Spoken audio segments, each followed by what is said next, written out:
underline. Omong dikit tapi nyelekit. Bersama Om Bob. Temukan di channel YouTube Om Bob Indonesia. Om Bob, kemarin ada cerita mengenai bakso granat yang dipasang spanduk karena tidak kunjung mau membayar pajak. Nah, ternyata sekarang kejadian ditutup sementara. Bagaimana Om Bob menggarisbawahi masalah ini? Ya, ini memang karena ada kejadian itu kan diekspos sama media konvensional, ya. Juga media-media sosmed itu juga muncul. Ya. Dan kita juga bahas kan. Betul. Memang jadi bakso granat itu jadi terkenal. Nah, mungkin ini menjadi kesempatan orang-orang yang mau buka usaha mitra jadi bakso granat. Ya cepet-cepet aja menghubungi.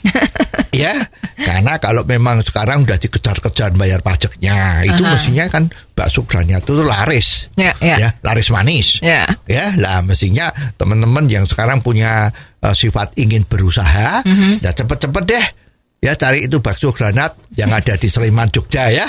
Lah ke sana untuk minta jadi mitra bisnis. Ya, agar supaya bisa berusaha dengan bagus. Ya, dengan baik, menguntungkan. Nah, tetapi masalah ini kan sekarang lagi ditutup. Ya, jadi ceritanya itu kan bahwa ada satu perda bahwa sebuah warung makan termasuk UMKM di sini tahu kalau granat ini kan termasuk UMKM atau restoran itu harus membayar pajak pembangunan dari makanan yang dijual. Apakah itu di kaki lima, warung apa restoran. Besarnya itu 10% dari harga jualnya.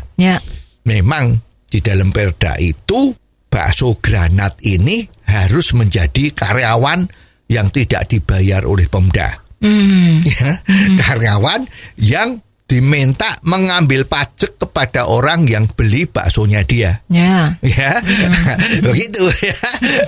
Ini kan kalau sudah diminta supaya mengambil pajak itu kan orang awam taunya, loh ini kan jadi pegawainya Pemda. Nah, kok nggak bayaran gitu kan.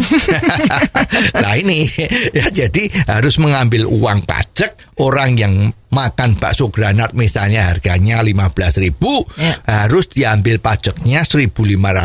Jadi diharapkan orang yang jajan itu bayarnya 16.500. 1.500-nya dari bakso granat itu diserahkan ke pemerintah daerah sebagai pajak tadi itu, pajak restoran ya. Betul. Nah, ini yang oleh pengusaha bakso granat ini dianggap bahwa ini memberatkan. Mestinya dia mau bayar asal jangan 10%. Ini kan inspirasi dari pelaku usaha. Ya, harusnya Pemda itu peka. Karena Pemda itu kan ada itu untuk mengayomi warga. Ya, bukan seperti zaman dulu VOC. Kalau VOC itu kan memang rakyat diperes supaya bayar upeti kepada VOC. Ini kan bukan, harusnya mengayomi. Ya, rakyat itu sadar kok bahwa pemerintah itu hidupnya salah satunya dari pajak. Tapi kalau memberatkan kan berarti membunuh ayam. Yang penting kan telurnya. Ayam biar bertelur, telurnya dibagi pada Pemda. Bukan ayamnya dibunuh. Nah, sekarang kalau dia usaha seperti ini pajaknya 10%. Dan dia menjadi rugi atau menjadi sepi, kan berarti ayamnya mati kan. Telurnya nggak ada. Ya mestinya memang perlu dipertimbangkan apa yang diinginkan oleh pengusaha bakso Pak Granat tadi itu adalah dia tidak keberatan kalau bayarnya itu dari hasil keuntungannya. Ya 10% itu dia tidak keberatan. Tapi kalau dari omset itu ya keberatan karena banyak sekali rakyat kita itu kalau belanja di restoran ya mestinya waduh kok bayar pajak. Nah begitu kan. Ini semua orang ngalami lah. Kalau tanya 10 orang yang 11 orang pasti ngomong iya keberatan. Ya kalau bayar pajak tambahan. Sehingga banyak yang dipikul oleh penjualnya.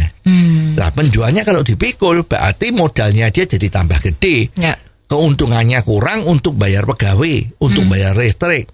Apalagi minyak goreng lagi naik harganya, ini carinya susah. Lah ini susah kan.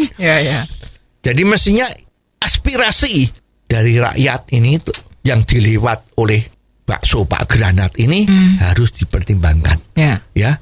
Untuk mudahkan mestinya kalau dari keuntungan neto juga akan jadi problem. Udahlah, dari omset juga boleh, tapi jangan 10%, 2% atau 3%. Kalau ngemplang gimana Om Bob? Ya kalau ngemplang ya tinggal dihukum tuh, didenda 1000 kali apa yang dikemplangkan. Ya, cari orang untuk duduk 1 hari 2 hari sepanjang warungnya itu buka, berapa yang masuk, duitnya berapa, ini pajaknya berapa, itu kan gampang sekali. Ya, begitu ketahuan denda 1000 kali, udah kapok kan, mesti jujur. Itu way out-nya. Begitu aja kok repot kan?